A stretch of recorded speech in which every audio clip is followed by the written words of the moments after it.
हाय दोस्तों, आज का रियल इंसिडेंट मुझे शेयर करा है हमारी एक सब्सक्राइबर जिनका नाम रिया है। रिया का कहना है ये जो इनके साथ इंसिडेंट हुआ था ये 2021 की सर्दियों में हुआ था। उस समय वो अपने पेरेंट के साथ रहती थी एक पुराने गवर्नमेंट क्वार्टर में।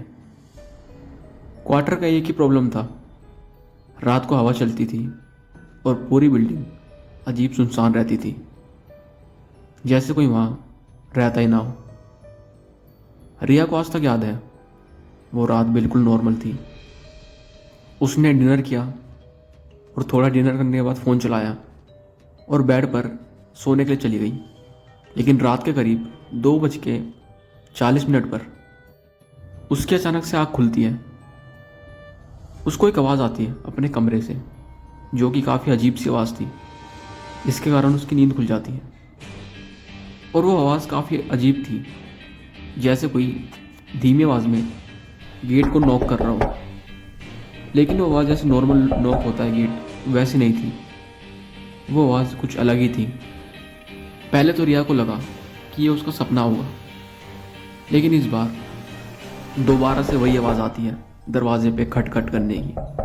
लेकिन इस बार वो आवाज़ थोड़ी तेज़ थी, जैसे कोई बाहर खड़ा होकर इंतज़ार कर रहा हो कि कब कौन गेट खोले। रिया अचानक से बेड पर उठ के बैठ जाती है और वो इस बार आवाज़ ध्यान से सुनती है। रिया के पेरेंट्स अलग रूम में सो रहे थे, तो वो सोचती है कि मैं ही गेट खोलती हूँ। वो हिम्मत करके अपने बेड से उठती है और वो दरवाज़ा खोलती है, तो वो देखती है कि दरवाजे के बाहर कोई नहीं था, सिर्फ एक ठंडी हवा चल रही थी। रिया को पहले तो लगा जैसे उसने गेट खोला जब वहाँ पे कोई नहीं था। उसे लगता है कि यार ये मेरा वहम होगा, मैं ढंग से 2 दिन से सोई नहीं हूँ, इसलिए मुझे ऐसा लग रहा है। वो दरवाज़ा बंद करके अपने बेड की तरफ लौट रही थी, तभी पीछे से फिर से आवाज़ आई। लेकिन इस दफ़ा वह आवाज़ काफ़ी तेज़ थी। इस बार कोई धीमी आवाज़ नहीं थी, इस बार काफ़ी स्ट्रॉन्ग आवाज़ थी, जैसे कोई गेट को ज़ोर से पीट रहा। ये आवाज़ सुनकर रिया की धड़कन काफ़ी तेज़ हो गई। उसने दरवाज़ा धक्का देकर खोला, पर इस दफ़ा उसने एक चीज़ देखी।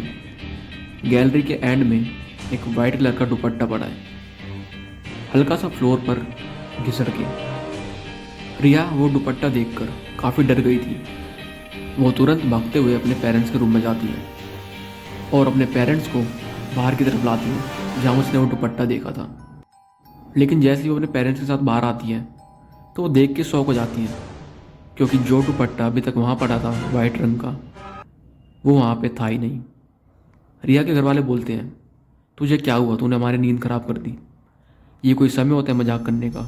रिया के पेरेंट्स उससे गुस्सा होके अपने रूम में चले जाते हैं और रिया को डांट लगा के बोलते हैं, सो जाओ, तुम्हें नींद नहीं आ रही, सुबह स्कूल भी जाना है। रिया को उस रात नींद नहीं आई। वो सुबह उठकर अपने स्कूल की तरफ चली गई।